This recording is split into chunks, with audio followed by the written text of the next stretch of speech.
You're listening to Cattywampus.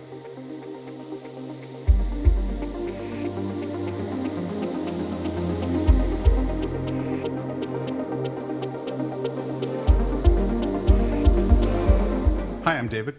I'm Steve. And I'm Brian. So, as previously talked about, Brian has been talking our ears off about Mandy. One of the best movies ever made, according to him. I didn't say one of the best. greatest films in cinema history. Putting words in my mouth. A must-see. There's nothing better than Mandy. The greatest film ever. When it didn't win Best Picture, Furious. his car is upside down and on fire outside because Mandy did not get a write-in for Best Picture, even though that's not how the award works. But as he has said, Mandy is the greatest film of all time, and we have to see it. And we decided, because we're his friends, that we would absolutely watch Mandy eventually. We'll get there. And before that, we need to be, by Brian's own admit, we don't want to do this. This is Brian forcing us. We have to be well vested in I've heard a lot of lies in the last 5 minutes. in the Nick Cage oeuvre. He told us we weren't ready. We were not worthy of Mandy's presence, of Nicolas Cage's performance present. One must prepare their spirit. We were not holy enough to see Mandy and to see Your the greatness brain of could Nick not Cage. comprehend it. We couldn't see it. It would be like Raiders of the Lost Ark. If we were to watch Mandy, we'd just get their faces melted off by seeing Nicolas Cage at that excellence. In all his glory. In all his glory. It's like the scene at the end of Raiders where they open. That's what I just said. Okay. Did I not just say that? I wasn't listening. I was busy thinking about the glory of Cage. So, in order for us to be ready for Mandy, a long process that Brian has mandated, we have to verse ourselves in the Nicolas Cage oeuvre. So today we watched National Treasure 1 and 2. the proper titles are National Treasure and I didn't. National Treasure. Book of Secrets? There you go. The President's Book. The President's Book. National Treasure, colon, the President's Book. National Treasure. President Trump's diary. So yeah, we watched both National Treasure films produced by Jerry Bruckheimer, directed by John Turteltaub. Two big hit, kind of I would say the post Pirates of the Caribbean era, kind of bigger budget, live action, fun family adventure films, inexplicably starring Nicolas Cage, Sean Bean, and Ed Harris. Because when I think family, I think Nicolas Cage, Sean Bean, and Ed Harris, and John Voight. Very strange I cast. think of certain families. I thought the movies were fine. I think if I had not seen them back to back, I would have appreciated them more. By the end of the second movie, I felt like I was just watching a reskin of the first movie. It was very, very... Like a remastered version? Yeah, I mean... With Michael Bay visuals? I feel like it's basically the same story twice. I mean, a few things change here and there, but... But Brian, in the first film, he steals the Declaration of Independence. In the second film, he steals the president. Yeah. President Bruce Greenwood. Yeah, so I had never seen these before. From what I had heard, they were pretty well received. Everyone I knew that had seen them... I don't know that they were pretty well received. Well, it's definitely taken a page out of Indiana Jones's book, where Raiders of the Lost Ark and Last Crusade both have rival archaeologists as villains. Yeah. Belloc in Raiders of the Lost Ark and Donovan in Last Crusade. That sounds right? Yeah, Donovan? probably. Except for the second one, which, his villains are brown people. What if John Travolta played the villain? Sure. And then they As a switch rival faces. as a rival archaeologist. He has to switch faces with Nicolas Cage to understand how he solves all these puzzles. You just described the greatest version of National Treasure. I would agree that, despite my love of Sean Bean and Ed Harris, the villains are a little bit... I think we broke Steve. No, I just pictured a movie that's just 3 hours of John Travolta trying to do a Sudoku. I could eat a declaration for hours. I could eat a book of secrets for hours. Just John Travolta just staring angrily at a fucking Rubik's Cube. Maybe it's because... It doesn't fucking work! I feel like they don't really do anything other than serve as a way to slow down the story. And they basically inadvertently motivate our hero to go on an adventure that he was not going to go on.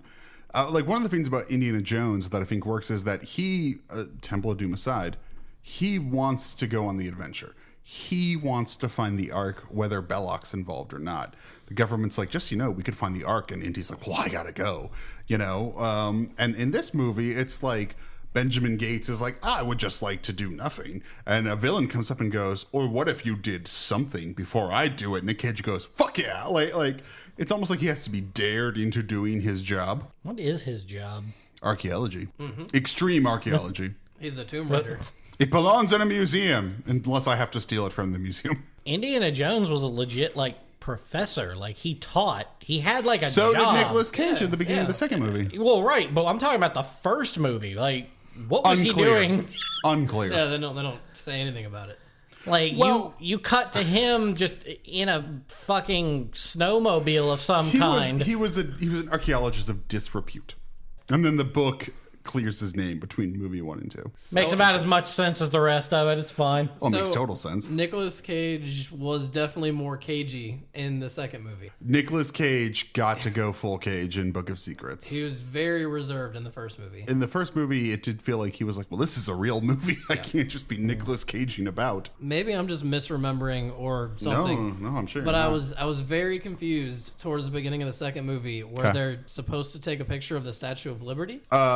Kind of. It's But a statue in Paris. So it's a Statue of Liberty in Paris? There's 2 of them. Yes. Historically, there are 2. So Statue of Liberty was a gift from the French. Right. Yeah, so it was part of a set. Maybe if you'd opened your fucking ears to Dr. Benjamin Franklin Gates, you would have known, you would have learned yourself some history there. Read a buddy. book, bitch. I mean, from watch everything- National Treasure, motherfucker. From everything you guys said, most of the facts in that movie were not facts. That's true. There were some factual inaccuracies. They got certain things wrong. The 2 statues was correct. They're talking Old to Perry. the two. They're talking to the British French police. French, yeah, police. Police. And I'm like, who I wish came on the adventure with them. yeah, no, they're fine. The movies were kind of boring. I think John Voight's the weak link. That can be said of almost everything he's ever been You could in. just take that. Yeah, take that. We're Audio just gonna clip clip right out there. We're just gonna That's- clip that, and anytime somebody mentions John Voight in the future, which I assume will be every episode. I think the biggest problem with the sequel is they do not bring back Christopher Plummer. And Christopher Plummer starts this franchise off strong. So the movie starts, the first movie, National Treasure starts. We fade in. It's an old creepy attic. Brian was like, is this child we're seeing Nick Cage? It should have been a child with Nick Cage's head superimposed. like the Love Guru? Yep. Okay. But anyway, he's creeping around this old attic, and you're like, oh, this is some mystery. This is some interesting stuff. And Christopher Plummer shows up like a fucking phantom from the past. Christopher Plummer's the kind of actor where you're like, I thought you were dead, and you fought that for 25 years. And he showed up, and he's like, I'm your grandfather, and I'll tell you about the secret history of America. And then we flash back, in a flashback already, because you know the movie's not in present day already. You know you're already in the past, because we're going to meet adult Nicolas Cage. So now we have child Nicolas Cage, and you're like, okay, we're already in the past. And then Christopher Plummer's like, let's go further back into the past. And then we go to the Revolutionary War. And we learn about... Keep going back. Yes, we learn about their ancestor, another Gates, during the Revolutionary War, who got a secret from one of the signers of the Declaration of Independence. It was quite a harrowing story. And then we go back even further to ancient Egypt, where you discover that they took an entire gold treasure as Americans, as Freemasons, as this Illuminati shit, and it's all hidden. And John Voight comes in a terrible wig, being like, what are you filling my young Nick Cage head with nonsense? Christopher Plummer's like, oh, how are we related at all? I'm British and no one else is. And John Voight is like, time to go. Cut to the present day. The Arctic Nick Cage clearly never gave a fucking word to his father. It was like, Grandpa's right, we gotta find this shit. They find a boat. Sean Bean, who's Irish? Accents are weird in these films. Sean Bean, who's basically, there's Nicolas Cage, and then there's people who are not American. Yeah, that's fair. He gets betrayed. They steal stuff from the boat. Long story short, the only way to find the map to this magical Egyptian treasure these white people stole is the back of the Declaration of Independence. At this point, Brian pointed out that this is essentially a Mission Impossible movie about history. I mean, it reminded me of it, but I don't know how to expand on that. I don't know how extensive my knowledge of Mission Impossible is. I think you were talking more about the heist element, really. Yeah. This is just a Mission Impossible movie. Well, it was a mix of just the cast in general. For some reason, reminded me of. Other than John Voight, like, He didn't bother me in the first movie. I feel like in the second movie they tacked him on. Like his only thing was that he was a failure, and until the what very did he end, fail at? Acting. everything. He wrote a book. Nobody read it. That's not John Voight. That's Justin Bartha. John Voight was the dad. the dad. John Voight was I'm his sorry. father. Okay. Was Benjamin Franklin Gates' father. Patrick Henry Gates, also named after a founding father. John Yeah. Hancock He Gates. Oh, I that's think my it's- spinoff. John Hancock Gates, JH, and it's a girl, and you're like, shit, my mind is blown. I thought it was weird that McKenna Grace. in the second movie they make it sound like the dad has been going on adventures his whole life and he was never around. Oh, they flipped the script in the second one. They makes- act like Yeah, they retconned it. they're like, instead of John Voight being the disbeliever, he was the believer, and fucking Helen Mirren got kicked to the curb. But in reality, it seems like Helen Mirren was probably on Christopher Plummer's side. It feels like if you had done some planning, it should be that John Voight married into the family. Yeah. And it's like, don't listen to your goddamn grandfather, i.e. my presumed dead wife's father, and his crazy nonsense. And surprise, Helen Mirren's alive, and she's been investigating this whole time. And Yeah. she's like, we didn't kill Lincoln. I have proof. That would have made more sense. Anyway, that's draft 2 of Book of Secrets. The good I draft. assume there was only one draft. Yeah. Oh, the road to Mandy is long. Yeah, the road to Mandy is long. It's very windy. They're very cut and dry. There's nothing special. They're about them. they're not especially incompetent, which does hurt a bit. Although there are moments of absolute genius in terms of how bad they are. Like there's moments of just complete incredulity. You know, like the teetering fucking map room of the Aztecs. By the way, this gets into Native American and Mexican cultures and First Peoples, and there's literally like teetering rooms. Basically, the whole second movie is like, hey, remember Indiana Jones and the Last Crusade? But there's some parts that I like kind of really liked, like some of the puzzles, especially the one with the table or the desk with the locking. Mechanism. The desks of resolution or whatever. Yeah, One the was with Resolute Queen. desks, yeah. Queen Victoria. That was cool. That each drawer was a Tumbler. Yeah. was a each one tumbler for a lock. safe. Yeah. I liked that part. But on as far as it being bad, the beginning of the first movie, because I had never seen it before, when Nicolas Cage gets betrayed, and By there's Sean Bean. that whole awkward Ian. that whole awkward scene where he's like throwing the flare, and it looks like he just kind of drops it. How many Yeah. how many flares have you ever thrown? 6. One or two. All right, I defer to your judgment. I've thrown one No or further two. statements. I've never yeeted a flare in my life. I don't believe they're very heavy, so they should be pretty easy Look, I've to been throw. lost at sea a lot. Some lawsuits are pending. I don't care what Carnival Cruises says. I was in the right. Yeah, you know what? Sue them. Go for it. They sued me, but that's not here nor there. My lawyer is really telling me off camera that I need to stop talking about this. But I don't know. I guess 1 and 2 were very similar. You say 1 and 2 as if there's more. Once they get to the treasure room, Nicolas Cage is just like, well, I'm going to take this flare and light up this little line, and the entire treasure room is going to be fully lit with flames. And Yeah, as our forefathers intended, apparently. All right. So every The founding fathers. You know, Congress always debates about what the founding fathers intended, and it turns out they really didn't care that much about abortion or taxes or gun rights. What they really cared about is how treasures should be found. and how it should be or- lit. and lit and hidden. How should caves be lit to find our Egyptian stolen treasures? Yeah. Franklin was a heretic who found this newfangled electricity. We were supposed to light rooms Yeah, with he oil invented- and long lines. John Franklin invented electricity. That's John Franklin. John Benjamin Franklin. John Franklin. Franklin the turtle invented electricity. His lesser cousin. You know, Ben Franklin was out there with a kite. John Franklin was the one that caves being like, one day I'll be recognized. So John Flare. Franklin discovered electricity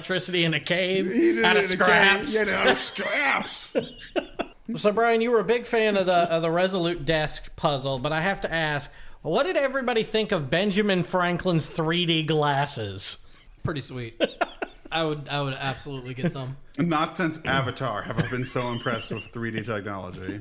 James Cameron, move over. John Turtletab beat you to the punch. That was a rough film. I like how sometimes he hid it from Sean Bean. He was like, actually, I saw more. And then Sean Bean saw what he saw, and he was like, yeah, I did lie. I was like, I don't understand how he didn't see what you saw exactly. Because the thing he hid was the resting position. So Sean Bean immediately came onto the resting position, ignored whatever that fucking said, and then started switching it around. Yep. Kind of a strange design for some glasses. How else was Benjamin Franklin supposed to watch Jaws 4? Is that how 3D works though? How do you You'd have to ask his brother John Franklin. how do you how is something invisible to you unless it's in 3D? Got it. Ben invented electricity. John invented parallax technology. Got it. Makes sense. I get it. John Franklin was just looking through the leaves of a red and blue flower, and he was like, holy shit. John Franklin out there just eating mushrooms in the forest one day. Ben, great news. Harf, for I have built several tunnels beneath DC. You idiot, John, it's a swamp that will never last. You'll see, Ben. I'll show you. I'll show you all. I've built an elevator system. What's an elevator? You'll see, Ben. One day my genius will be recognized. And or kill people. Yeah, if I recall correctly, only 2 people die in any of those films. Between those 2 films, there's one death per movie. In the first movie, random henchman guy falls through the floor when they're trying to go down the giant wooden spiral staircase. I thought 2 people fall. I think 2 I only people saw one. I only saw one guy fall. It shows him like falling. Yeah, I remember down the that. I death thought pit. another person fell after No, that. I don't remember anybody else. So it was just that one guy, and then obviously Ed Harris. By They had choice. to It's a suicide. It is a suicide. Suicide by archaeology. Right. Just incredibly common. It's a very hazardous profession. So what if at the end of that second movie, Nicolas Cage and his little archaeology crew went back to find that Ed Harris didn't die, and he actually looted that whole place and was gone and left a Yes, note. he took all of the stone, all the gold bricks. Yep, and all the ruins and See, I like the gold- idea that he's on some like throne and he's like, now I am the Mole King. National Treasure Now 3, I am the king of Mole El Dorado. I like the idea that it's a prequel to The Rock. And that's how he Oh, you funded mean his the- operation. You don't mean the man, you mean the Michael Bay film, The Rock. Yes, Yeah, this That is, too. This is the prequel to his wrestling career. correct.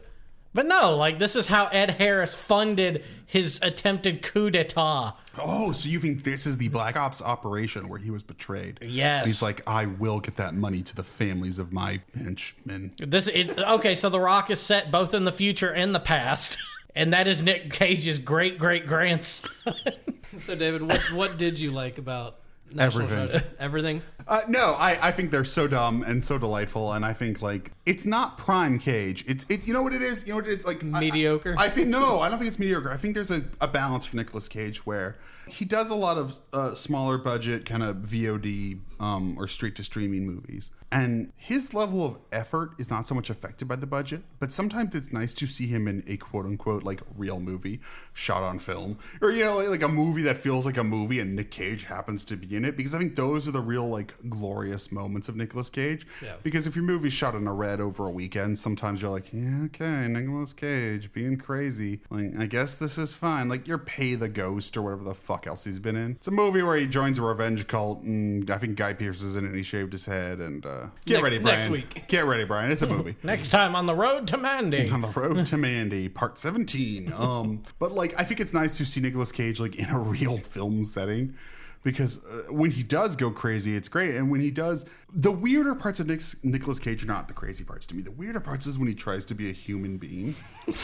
When you see him be actual person and Yeah, real. when he's like, I'm just a normal archaeologist. Stay here, Diane Kruger. Don't leave my van. And you're like, oh no, what is happening? Like, that's the weird stuff that Nicolas Cage really excels at. Is the more human he tries to be, the more fantastical the movie becomes. Obviously, also the deep, rich history of mythology. Yeah, why go to school when you could watch National Treasure? I agree. School and reading is lame. I do not National Treasure's endorse. amazing. I don't endorse any Unless of this. unless you're reading the President's book. Oh, the Book of Secrets. Yeah. Well, what do you think about page 47? You have some ideas? Because I do. The only thing I can think of is Agent 47. So I think What, from Hitman? I think Nicolas Cage is actually going Well, to chase down Agent It 47. is Cattywampus, so I guess it's time we start talking about video games halfway through. Yeah. Tell me about Hitman, All Brian. right, let's go. Well, Timothy Elephant and Nicolas Cage are going to have a versus Oh my god, imagine Nicolas Cage's head shaved and he's Agent 47. Or better yet, you could bring back, was it Ed Screen? Who was the transporter? That's the transporter, right? Who Oh, replaced Jason Statham? Statham. Oh, is that who?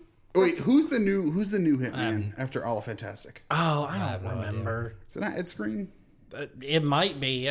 Whatever. I don't know a human being that saw that new movie. I think I did, but I don't remember a thing Of about course you it. fucking did. Anyway, okay, let's say it's All Fantastic. So Timothy Oliphant is the Hitman, and he's Agent 47. So we're gonna do it. We're gonna do a requel. We're gonna do a legacy, because that movie's been out for like 10 years, right? So I think it was 2007. perfect. How did that movie end? Did he die? Did he live? Hitman? Yeah, is he gonna Hitman forever? Yeah, Hitman doesn't die. he just Hitman's forever. Okay, Hitman Forever. Okay, so a requel is called Hitman Forever. It's 47 forever, but it's marked out on the poster that it wraps back around, so the 4 and forever can be the same in 47. Nice. So it's like Forever 7. Forever 7 is its name. Sold in the room. Sold in the room. Too late to moan. Sold in the room. No. Sorry, Sony. It's been bought. Anyway, Hitman Forever. Anyway, he thought he was out. It turns out that the girl he fell in love with in the first one, because I assume he fell in love with a girl.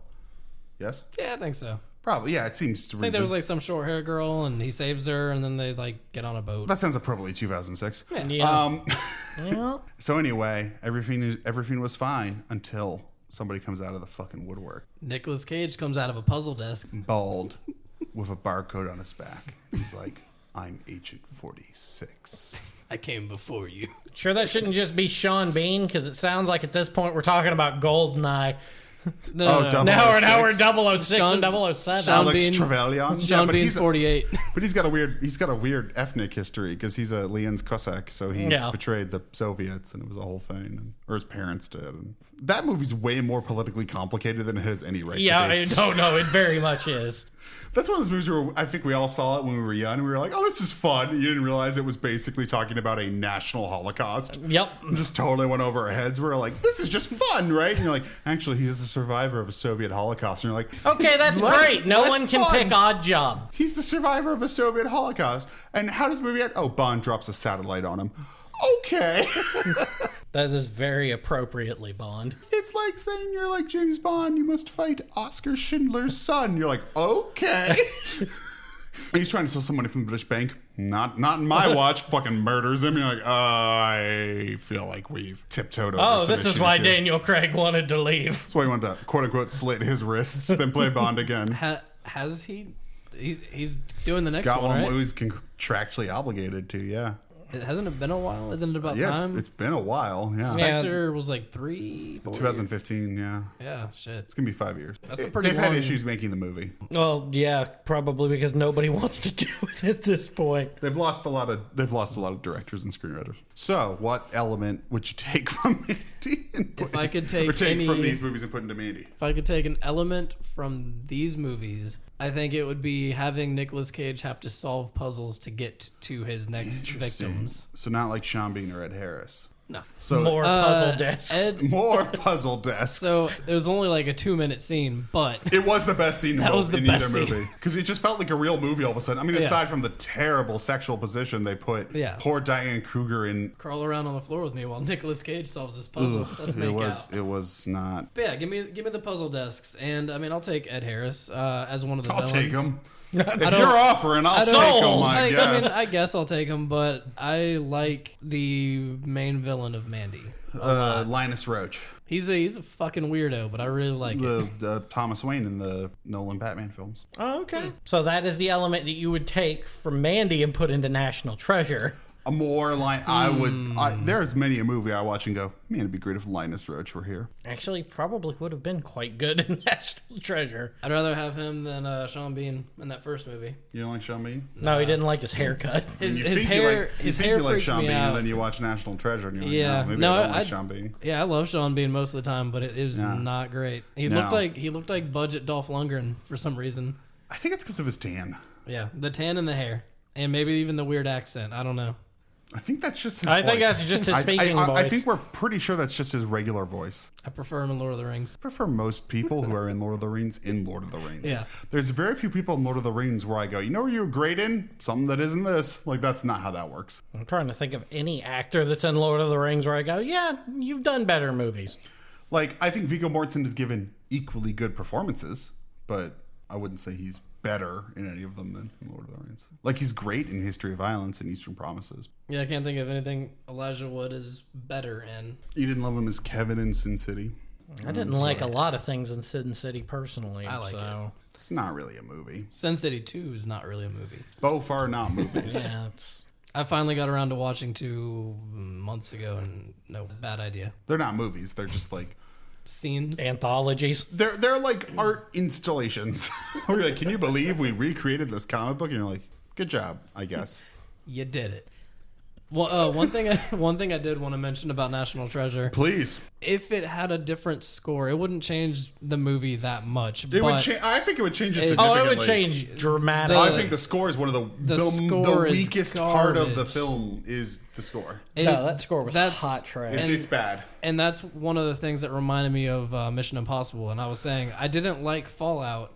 I loved the soundtrack for Fallout. And it's a really We're good talking score. about 76, Yes. right? Okay. Mm-hmm. And if I could have that same... Not Mission Impossible Fallout, the critically acclaimed action film from 2018. Yeah. No, we're talking about Fallout 76 because it's cattywampus, and it's been like 20 minutes since the last time we mentioned a video game. Yeah. Ergo, so I had to bring it up again. I swear to God, I put one video game hashtag, and all of a sudden we get so many more likes. Yeah. It doesn't translate till downloads, but Yeah, but you fucking get likes. likes. That's all you need. Hashtag Skyrim. We'll get Todd Howard to look at it. That's all that matters. we won't settle till Hideo Kojima himself is here watching the Silent Hill movie with us. David, is that like my Christmas present? Are you teasing me right now? I can't promise you anything. I really want that for Christmas. Really, because my Christmas present would be sitting across the table in that Hideo Kojima picture that he took of Mads Mikkelsen with a cigarette at a sushi bar, and I'm like, never more in my life have I ever wanted to be somewhere. Yep. I I don't even have to be at the table. I just want to be in the room. Kojima, I want to be in his place. Kojima can go and I'll replace him. And then Mads Mikkelsen can be across from me smoking a cigarette being like, I like sushi and sake. And he'd be like, tell me everything about Hannibal. I don't know how many more parts will be to the Road to Mandy. I don't think we should do more than like 5. That means there will be more than 5. yeah. Good thing you're not in control, I'm bro. saying 5. I'm saying 5 because maybe I want less. I'm ready. Yeah, I know what you want. I want Mandy. Yeah, you want Mandy. And we're on the road to Mandy, yeah. Brian. All right, Get ready. So maybe in 2019 we'll watch Mandy. Maybe. Boy.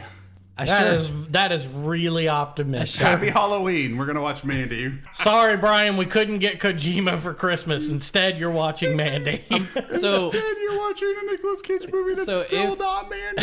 if we end up watching it on Instead, Halloween, you're watching Wild at Heart. if we end up watching it on Halloween, it will literally be the 1-year anniversary of me seeing that movie. I know. Oh, Sherlock Holmes has figured that out. He's cracked the case, everybody. Has Nick Cage ever played Sherlock Holmes? Yeah, in National Treasure. I was about to say, yeah, No, he just I did. mean legit. I want Sherlock Holmes. With his inoffensive British accent. Yes! Can't be worse than Robert Downey Jr.'s British accent. Can't be worse than Holmes and Watson. I haven't seen it. I won't see. I've heard nothing but bad things. I like the rumor that Netflix refused to buy it, which says a lot. Amazon's gonna get it. We made Manchester by the Sea. How do we know of Holmes and Watson? I'm honestly surprised that movie even got made. Holmes and Watson? Yeah. I mean, I feel like there's been enough Sherlock Holmes related It feels stuff. like it should have come out in like 2013, Well, that's when did the Robert Downey Jr. movie come out? 2009. Okay. I've never seen them, and I don't hate them. I think Guy Ritchie makes an entertaining movie. They're not something I would go out of my way to watch. It's a just good Robert background. Downey Jr. and Jude Law being like shitty towards each other, which is pretty funny. I mean, Yeah. it's not unfunny, you know.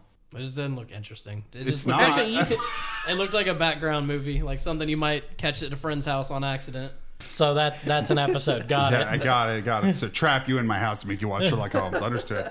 Done. Such is the podcast.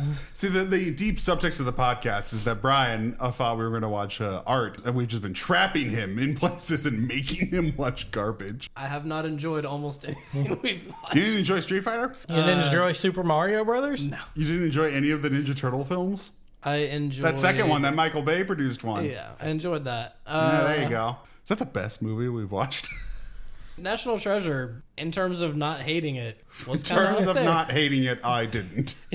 Put that on the poster. I didn't want to leave the room. I give it 5 peaches out of 5. I don't think in 20 years people will be like, remember that National Treasure movie? We should watch it. I don't know. It's 15 years later, and we're like, hey, remember that National Treasure Treasure, movie? yeah. We should watch it for a podcast. Has it been 15 years? Yeah, it came out in 2004, motherfucker. Oh, man. Never mind. 30 years. Bunch of kids just gonna walk up to you. Daddy, Uncle David told me to ask you about National Treasure. David's been dead for 30 years. David died in 2020. You kids get out of my office. Daddy's got to play with his puzzle disc. Daddy. I guess a puzzle desk is kind of cool, but now I'm thinking about it like, could you not just take a crowbar to that one little section? Yep. Could you not just... Oh, that old rickety wood. Makes me think of Social Network when he slams the door and Armie Hammer's like, I just broke your 200-year-old door. You don't understand the spirit of History. the puzzle desk. I don't understand history. All right, give me a solid metal puzzle desk. It's made of wrought iron. It's made of iron pen or whatever the fuck that first riddle was. In the first movie? Yeah. With the pipe? No, before that. Iron pen. Oh, the pen, and he cuts himself with the blood. And Iron Constitution. why didn't he have? It was the Constitution. Why It was the not Declaration of Why Independence. not have ink? Puzzle Why desk. do you have to use blood? Uncle Touchy's puzzle desk. I'm going to hide Mandy, and I'm going to do it in a puzzle desk. But director of Mandy, Panos Cosmatos' father directed Cobra. Perhaps Cobra is the keyword. No, it can't just be Cobra. Cobra starred Sylvester Stallone. Stallone. Alone. A stone alone! Open the puzzle desk! So another movie that Jerry Bruckheimer produced that Nick Cage headlined way before National Treasure, when we go back to the beginning, is We go back to the beginning. Michael Bay's classic, The Rock. Classic From might be a 1996. strong word. I realized while watching it, I don't remember a lot about it, which is the case with everything we watch. This is not what I remember. But We excavate the past. We're like Indiana Jones, but, without any of the gravitas or excitement. Or Nazis. Nazis have come up a few times. They've come up a few times, yeah. Sadly, because it's 2019 and we are in America, we definitely have to talk about Nazis, sadly. Anyway, The Rock. it's pretty good. Yeah, I enjoyed it. Actually, I think it's the most enjoyable Michael Bay film. It's certainly the more competent of most of what he's done. I think it's got what most of those movies don't have, which is a fairly strong script with clear character motivations and clear character arcs, and a well-defined villain. I like a lot about it. I'm starting to think that maybe I like his movies without the action. Some of his action is just not fun to watch. No, he's known for his dynamism, but the action is pretty incomprehensible most of the time. He doesn't really have the... Well, I could have sworn that the car chase scene in this movie was known as like a popular car chase scene. Not what? Who told you that? I thought it was. I read in a Car Chase Weekly. I thought that it Yeah, was. who told you that? Who sold you that bill of goods? I think it was MichaelBay.com. I think. Cite your sources. But MichaelBay.com is just women washing cars and explosions. I don't know what list I read, but that car chase was awful. That was out of the entire movie. That was the worst part for me. It's so unnecessary too in the story. That trolley car was completely necessary. That's true. A trolley car explodes, and then water as well gushes up from a pipeline. So fire and water come together like fucking Avatar: The Last Airbender to soar a husk of a trolley car. 70 feet into the few air. stories into the air. I thought it was pretty amazing. I disagree. Sure. Didn't you I have liked fun? I liked Nicolas Cage flying through the air after Which the time? explosion. Yeah, which time he did it twice. At the end. Yeah, I liked it when Tony Todd went flying with a rocket out a window. That was good. He's the Rocket Man. So what is the plot of The Rock? A disgruntled Vietnam War vet. Disgruntled vet of several wars. Vietnam, Desert Storm, Black Ops missions. Black Ops missions. Into China. Because we never had a war with China. I mean, So yeah, Vietnam, China, basically every American conflict you can imagine and a few Yeah. extra ones. and so a guy has lost a lot, including his wife that we Yes. learned at the beginning of the movie. His wife has died and now he's ready to enact his plan because he knows he has nothing No. left to lose. Because the implication would be that, hey, when I had a wife, like, this was not, I can't go off and... Me and my goons can't go do whatever we want because my wife's here. But now she's dead, so it's time to fuck shit Now up. it's time to squat up. No, it's time to squat up. Yeah. I mean, yeah, sure. I guess if I ever get married and then my wife dies, I'll call you guys and we'll go fuck shit up. Yeah, we'll go full Joker. Yeah, we'll go squat up and launch nerve gas at a major city. That seems like a thing. Well, he to was do. never going to launch the nerve gas. Yeah, I think he just wanted.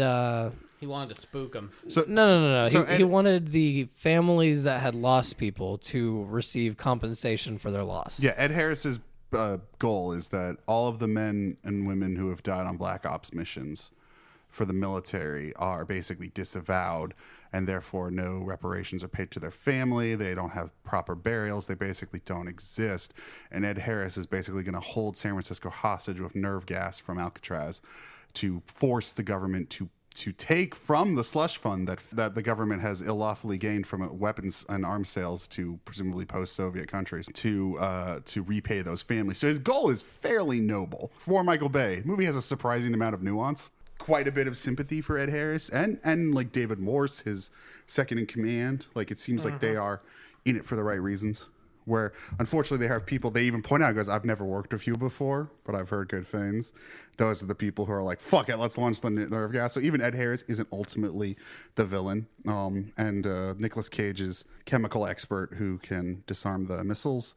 And Mr. Sean Connery is James Bond, but if we caught him in the 60s and put him in prison forever, only person ever to escape from Alcatraz.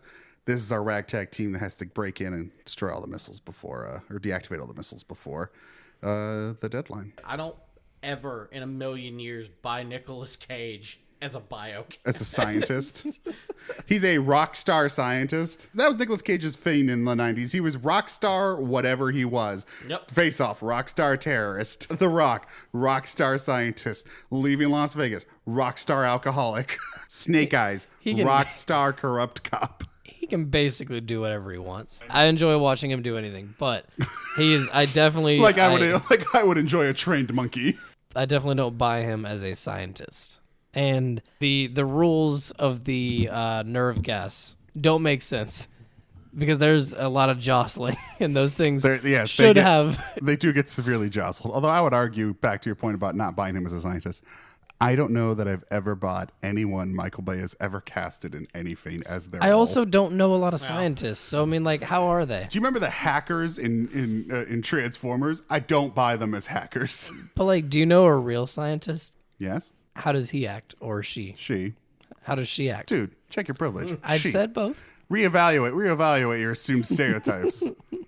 She doesn't act like Nicolas Cage. So she doesn't hang out naked and play guitar. Not to my knowledge. After that would be awkward, given our familial relation. Yeah. If I walked in and she was naked on the couch playing guitar. How was your day? I'd be like, well, I almost died. Are you okay? She was day drinking naked on a couch with a guitar. It'd be disturbing. I almost died. Then I came home early, had a glass of wine, and played some guitar. Yeah, it's an interesting thing, which I assume. I mean, Brian, you can speak to this. You're definitely more musically literate than I am. Do you often listen to albums and strum a guitar while you listen to them randomly? Yes. Okay. Actually. Cool. Not necessarily at like he did. You don't sit around naked playing your guitar? I have done that. I'm not gonna say no. Sorry, ladies. He's taken. No, I mean, like, yeah, if you get home, I've definitely had days, especially with when I had a drum set up at my old house. I definitely had days where I had Sorry, ladies. He's a drummer. I definitely had some times at work where I had a bad day, and I came home, and I would put on music and play along with it on the drums. Or okay. Cool. Or on the guitar. So, yes. That tracks. That does happen. So it is authentic. This movie's verisimilitude is through the roof. Well done, Michael Bay. Yep. Knocked it out of the park. I'm willing to overlook the physics of every explosion in this He doesn't so much make films as he does capture life. So I just think it's a weird thing in a Michael Bay movie to ever be like, I didn't really buy this person as a scientist. I don't buy Mark Wahlberg as an inventor. I don't buy Shia LaBeouf as human. And I don't buy Megan Fox as a down on her like high school mechanic. No, she didn't. Yes, she did. Yes, she did. She but did. No, she did not. So what Nicolas Cage movies were around The Rock? So this is fresh off, if not his first film after his Oscar win for Leaving Las Vegas. Yeah, actually, I think it was. So I haven't seen Leaving Las Vegas, but good movie that he is great in. And he did not win for this one. No, I'm sure he was nominated. Let's see. He may have won an MTV Movie Award. He might have. Were those around in '96? I don't know. I don't have cable. Ask me 10 years ago. I don't know. I'm under 50, so I don't have cable. Sorry, do the cable kids company. still watch the Total Request Live? I did watch the Oscars this year. The Kids' Choice Awards. Of course. Those happened today, actually. Why do you know that? Because I was moving from a news feed. Because David has cable and he's lying. While we were No, I watching didn't. The Rock, he was watching the Kids' Choice Awards. So I who don't know won? that I wanna Was it watch The Matrix? I don't know. I'm technically not allowed to watch it. It's the same reason I have to tell my neighbors when I move. David, I think I need you to leave my house. So Nicolas Cage is fresh off his Oscar win. So he's in the big summer blockbuster of the year, which, you know, Rock was a successful movie. This is part of Jerry Bruckheimer's kind of like amazing streak. And this is right after Don Simpson died. If you notice, this film was dedicated to Don Simpson, which is Jerry Bruckheimer's producing partner and mentor. And so this is the team that Don Simpson started in the 80s with hits like Flashdance, Top Gun. Moved into the 90s with Days of Thunder, Yep. Crimson Tide, Bad Boys, Dangerous Minds, Beverly Hills Cop sequels. But then he followed up The Rock with Con Air, you know, reteaming with Nicolas Cage. Wait. So the guy that wrote The Rock, Produced. the guy that produced, okay. Jerry Bruckheimer's a power producer. Jerry Bruckheimer was the Kevin Feige of the 90s. Yep, 1,000%. Like, he had The Golden Touch. So at this point, I've seen most of his movies from like 95 and up. Oh, you never saw Top Gun? I think we watched that recently. Not me. Let's say, not we. I watched it with somebody recently, and it was very. You were alone and drunk. Yeah, maybe. Playing guitar naked during that volleyball scene. You're Yep. like, oh, yeah. It's the only appropriate time to be naked. I was just playing Highway to the Danger Zone on repeat. I admire how gay that movie is.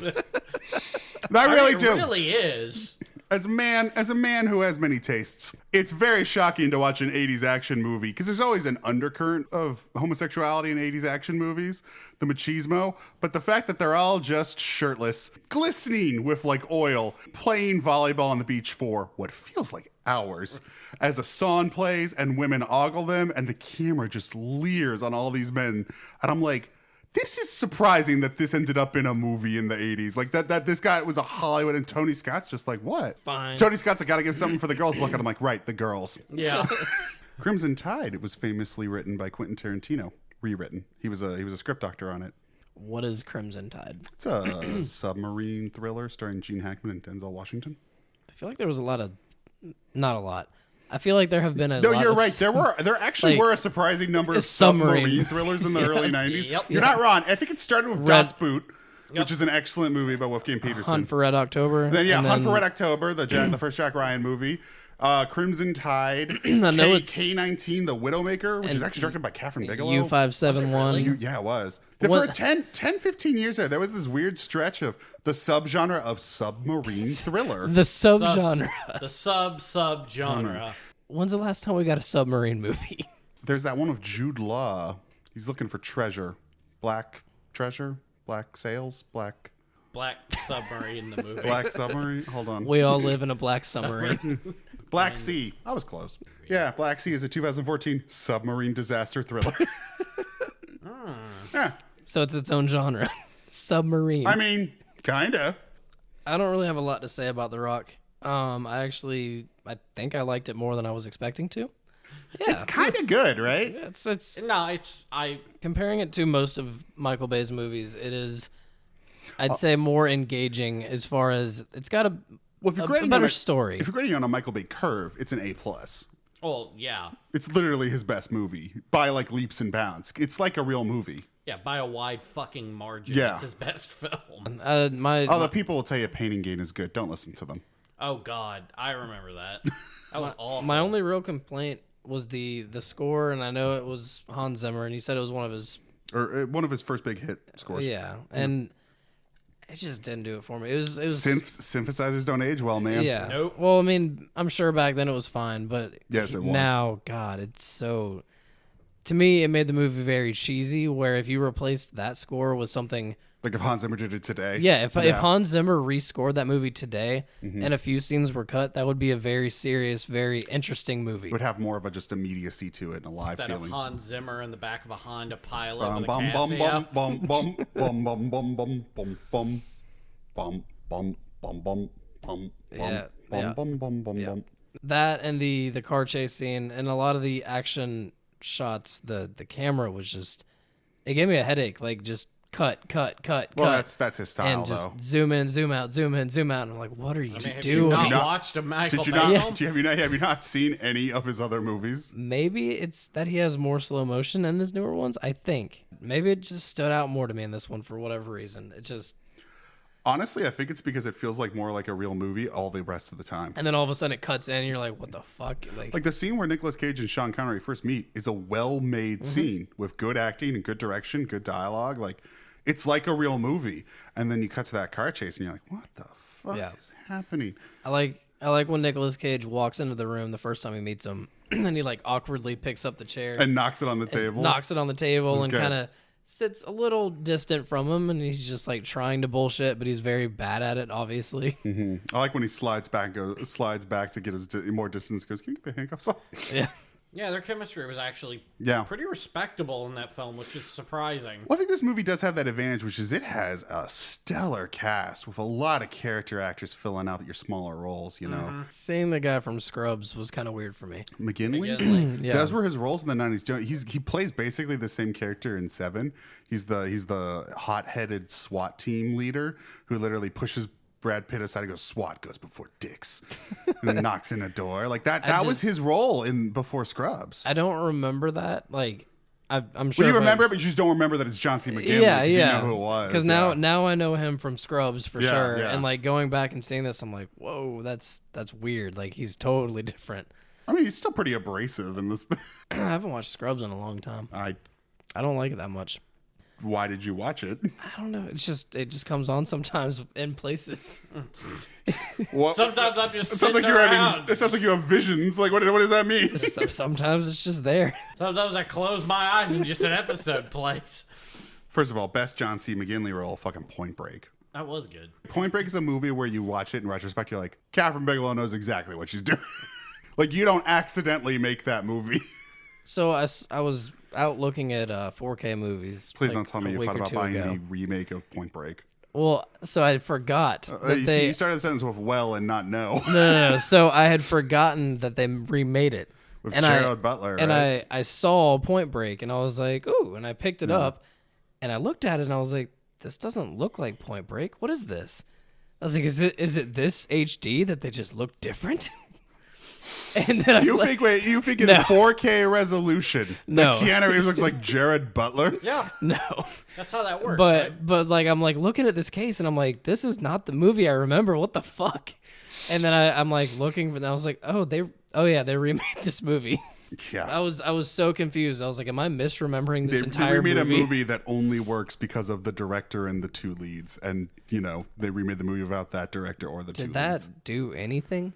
Did it like The remake? Yeah, No, it tanked. Did it hit theaters like for one day, and then they were like, what? Yeah, it was like a late August release. Get outta I here. don't think anybody ever did it. I forgot it even existed. That's what I'm until saying. you Like brought it up. same with like Red Dawn. If you told me Red Dawn was remade, Well, that movie sat on a shelf for years and only got released because Chris Yeah. Hemsworth became a star. but if I was at the store looking at movies Yeah. and I saw Red Dawn, I would be like, ooh, and I would grab Original it. Red and be Dawn's like, not what that the great fuck? either. Also, doesn't the remake have Kyle Chandler as the dad? I don't. Seems like a waste of Kyle Chandler. A roommate at some point was watching it, and I saw bits, and I was like, this is awful. Kyle Chandler's bits? I'm asking for a friend. He's so sexy, but he's kind of like everybody's dad, so it's tricky territory. So you just want to see dad dick. So Something okay, special about dad dick. I have never met a woman who is not attracted to Kyle Chandler. If they know who he is, they want to fuck Kyle Chandler. I can't even think of who you're talking about. Fucking Friday Night Lights. Never watched it. It's an excellent show. I know. I'm not an excellent person. I don't deserve to watch Friday Night Lights. I watch garbage, like everything we talk about. I really want you to see this episode of The Walking Dead. Oh, Jesus Christ, Brian. I want to just do it. It has all of the best characters in it currently, and it has Jeffrey Best Dean. by what meter? It has Jeffrey Dean. What measurement? What metric is It has Jeffrey Dean Morgan in it, and he's not being ridiculous anymore. He is being the But it's cool because they cast him in Tekken. Yeah. Wait, what? Negan Negan. is in Tekken. Yeah, he's in Tekken 7. Why? Because Tekken is not a good franchise. Yes, it is. Wait, why? He's just a character. It was a real weird trailer. That's like 2 steps from casting like Omar from The Wire in a video game. Yeah, it really is. It Like, was that's not that far. It was a very strange. Would you like to fight as Steve Buscemi from Boardwalk Empire? Yes, actually. But it was a very weird. I would totally play a Boardwalk Empire fighting game.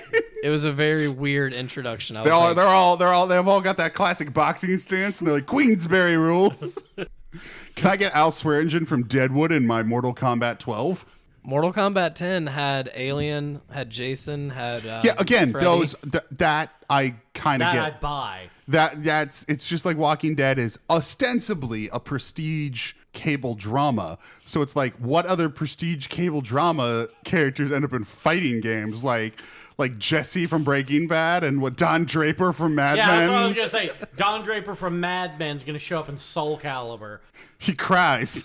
He cries, and then the enemy cries with him. He cries and then he drinks. It's a fatality where he starts crying, and then the person who's fighting has no choice but to start crying too. While he's And crying, they fall does he- asleep on He opposing hits him couches. with a whiskey tumbler was and gonna then say, puts a does he- lucky does he strike offer out them a their drink? eye. Well, he tells them he tells them dark, biting truths about their psyche, which really hurt them. So you'll like punch, kick, like combo, and then Don Draper will be like, "I don't think about you at all," and then your health meter drops. That's what the money's for, and then your health meter drops. That's the equivalent of putting those soldiers from Band of Brothers in Call of Duty. That would sell exceedingly well, unfortunately. Or a Band of Brothers video game. Those were real people. Yeah. Their sacrifice was one of honor. So Medal of Honor, not Call of Duty. Ugh, go away. So anyway, that was The Rock. Yeah. Would you say that The Rock rocked? You're fired. One day we'll watch Mandy. You've been listening to Cattywampus. You can follow us on Twitter, Instagram, Facebook, and Tumblr at CattywampusPod. Email us at cattywampuspodcast@gmail.com. Music by Tilly.